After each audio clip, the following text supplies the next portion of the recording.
Ikhwata al-afadhil, ikiwa leo ni siku ya kwanza ya mwezi mtukufu wa Ramadhan,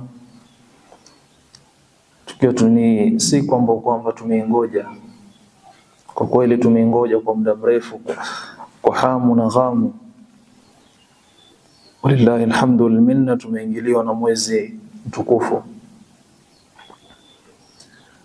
Darsa insha Allah taala ambapo kwamba tutaifungua katika mwezi wa Ramadhan na wakati wa alfajiri hususan ni darsa ya tafsir al-Quran al-Karim, na kitabu ambacho kwamba tutakitumia kwenye tafsir ni Taysirul Karim Ar-Rahman fi tafsir kalam Ar-Rahman li Sheikh Abdurrahman ibn Nasir al-Sa'di rahmatullahi alayhi.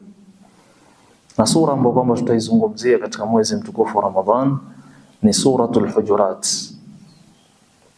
Insha Allah taala idha a'anana Allahu ala dhalik, as'al Allah taala al-aun insha Allah taala. Suratul Hujurat wanasema maulama ni suratu al-adab, ni sura ambayo kwamba inaelezea adabu za Muislamu ambazo kwamba afawe nazo. Qala ba'du salaf, idha sami'ta ya ayyuhalladhina amanu isghi sam'ak fa imma amrun yu'maru bihi au nahyun yunha an.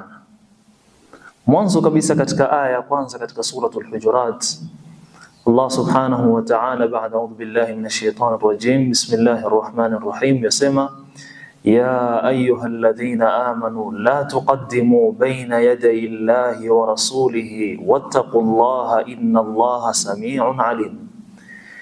Enyi mlioamini Allah subhanahu wa ta'ala na mtume wake, la tuqaddimu bayna yaday Allahi wa rasulihi, musitangulize baina ya maneno ya Allah subhanahu wa ta'ala na maneno ya mtume wake sallallahu alayhi wasallam.